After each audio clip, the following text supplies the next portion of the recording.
American president Donald Trump 2025 July 9 അഥവാ ഇന്നലെ Brazil ഉൾപ്പെടെ 8 രാജ്യങ്ങൾക്കെതിരെ പുതിയ വ്യാപാര തീരുവകൾ പ്രഖ്യാപിച്ചു. ഈ തീരുവകൾ 2025 ഓഗസ്റ്റ് 1 മുതൽ പ്രാബല്യത്തിൽ വരും.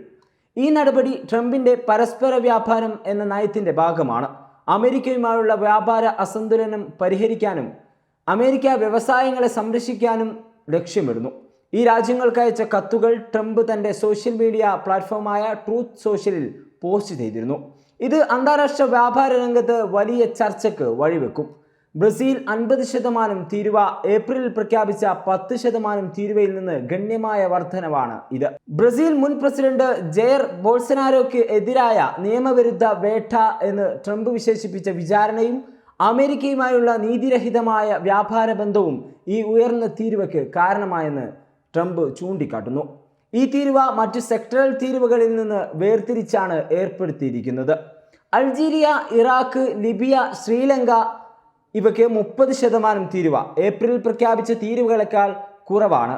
എന്നാൽ ഇത് ഈ രാജ്യങ്ങളുടെ US കയറ്റുമതിക്ക് ഗണ്യമായ ഭാരമാകും. ബ്രൂണൈ, മോൾഡോവ 25% തീരുവ. ഏപ്രിലിലെ തീരുവകളെക്കാൾ ബ്രൂണൈക്ക് ഉയർന്നതും മോൾഡോവയ്ക്ക് കുറഞ്ഞതുമാണ്. ഫിലിപ്പീൻസ് 20% തീരുവ ഏപ്രിലിലെ തീരുവയേക്കാൾ ഉയർന്നതാണ്. 2025 ഏപ്രിൽ 2 ട്രംപ് ലിബറേഷൻ ഡേ എന്ന് വിളിച്ച ദിവസം അന്താരാഷ്ട്ര വ്യാപാരത്തിൽ പരസ്പര തീരുവകൾ ഏർപ്പെടുത്തുന്നതിന് international emergency economic powers act ഉപയോഗിച്ച് 10% ബേസ് ലൈൻ തീരുവകൾ പ്രഖ്യാപിച്ചിരുന്നു. എന്നാൽ ഓഹരി വിപണിയിലെ ഇടിവും അന്താരാഷ്ട്ര സമ്മർദ്ദവും കാരണം ഈ തീരുവകൾ താൽക്കാലികമായി നിർത്തിവെച്ചു. 90 ദിവസത്തെ വ്യാപാര ചർച്ചകൾക്ക് ശേഷം ഓഗസ്റ്റ് 1 പുതിയ തീരുവകൾ നടപ്പാക്കാൻ തീരുമാനിച്ചു.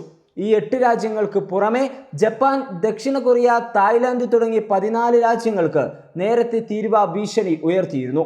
എന്നാൽ ബ്രസീലിന് 50% തീരുവ ഏർപ്പെടുത്താൻ ട്രംപ് ചൂണ്ടിക്കാട്ടിയ കാരണങ്ങൾ രാഷ്ട്രീയവും സാമ്പത്തികവുമാണ്.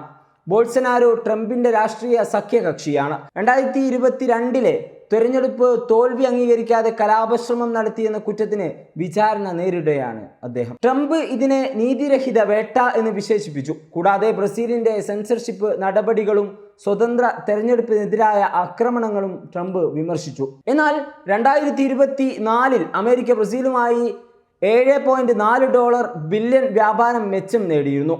ഇത് ഈ തീരുവയുടെ സാമ്പത്തിക യുക്തിയെ ചോദ്യം ചെയ്യുന്നു.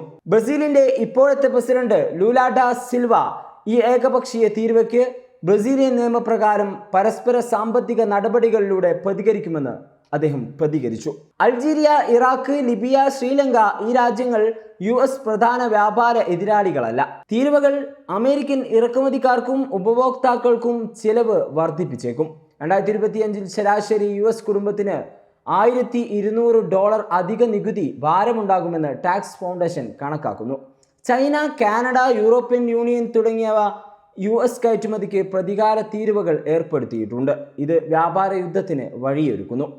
ഉയർന്ന തീരുവകൾ വിലവർദ്ധനവിനും പണപ്പെരുപ്പത്തിനും കാരണമാകുന്നുവെന്ന് വിദഗ്ധർ മുന്നറിയിപ്പ് നൽകുന്നുണ്ട്. ബ്രസീൽ മുൻ പ്രസിഡന്റ് ബോൾസനാരോയെ പിന്തുണയ്ക്കുന്നതിലൂടെ ട്രംപിന്റെ നിലപാട് ബ്രസീലിന്റെ ഇടതുപക്ഷ സർക്കാരുമായുള്ള ബന്ധം വഷളാക്കിയേക്കാം. ഈ രാജ്യങ്ങൾ പരസ്പര തീരുവകൾ ഏർപ്പെടുത്തിയാൽ ട്രംപ് തീരുവ നിരക്ക് വർദ്ധിപ്പിക്കുമെന്ന് മുന്നറിയിപ്പ് നൽകിയിട്ടുമുണ്ട്. IEEPA ഉപയോഗിച്ചുള്ള തീരുവകൾ അമേരിക്കൻ കോടതികളിൽ നിയമവിരുദ്ധമാണെന്ന് വിധിക്കപ്പെട്ടെങ്കിലും അപ്പീൽ നിലനിൽക്കുന്നതിനാൽ തീരുവകൾ ഇപ്പോഴും തുടരുകയാണ്. 2024 US വ്യാപാര കമ്മി $1 ട്രില്യൺ മുകളിലാണ്. ഈ രാജ്യങ്ങളുമായുള്ള വ്യാപാര കമ്മി തുച്ഛമാണെങ്കിലും ട്രംപ് വ്യാപാര സന്തുലനം ലക്ഷ്യമിടുന്നു. ചെമ്പിന് 50%, സ്റ്റീൽ, അലൂമിനിയം തുടങ്ങിയവയുടെ തീരുവകൾ ദേശീയ സുരക്ഷയും ആഭ്യന്തര വ്യവസായവും സംരക്ഷിക്കാനാണ്. വ്യാപാര കമ്മി ദോഷമല്ലെന്നും തീരുവകൾ US ഉപഭോക്താക്കൾക്ക് ഭാരമാകുന്നുവെന്നും വാദിക്കുന്നു. പരസ്പര തീരുവകൾ ഗ്ലോബൽ വിപണിയെ തകർക്കുമെന്ന് മുന്നറിയിപ്പുണ്ട്. IEEPAയുടെ ദുരുപയോഗം US കോടതികളിൽ ചോദ്യം ചെയ്യപ്പെടുന്നുമുണ്ട്. ട്രംപിന്റെ പുതിയ തീരുവ പ്രഖ്യാപനം ബ്രസീലിനെതിരായ 50% തീരുവയിലൂടെ രാഷ്ട്രീയ സാമ്പത്തിക സന്ദേശം നൽകുന്നു. മറ്റ് രാജ്യങ്ങൾക്ക് 20-30% തീരുവകൾ ഏർപ്പെടുത്തി വ്യാപാര ചർച്ചകൾക്ക് സമ്മർദ്ദം ചെലുത്തുന്നു. എന്നാൽ ഈ നയം പണപ്പെരുപ്പം, വ്യാപാര യുദ്ധം, അന്താരാഷ്ട്ര ബന്ധങ്ങളിൽ വിള്ളൽ എന്നിവയ്ക്ക് വഴിവെച്ചേക്കാം.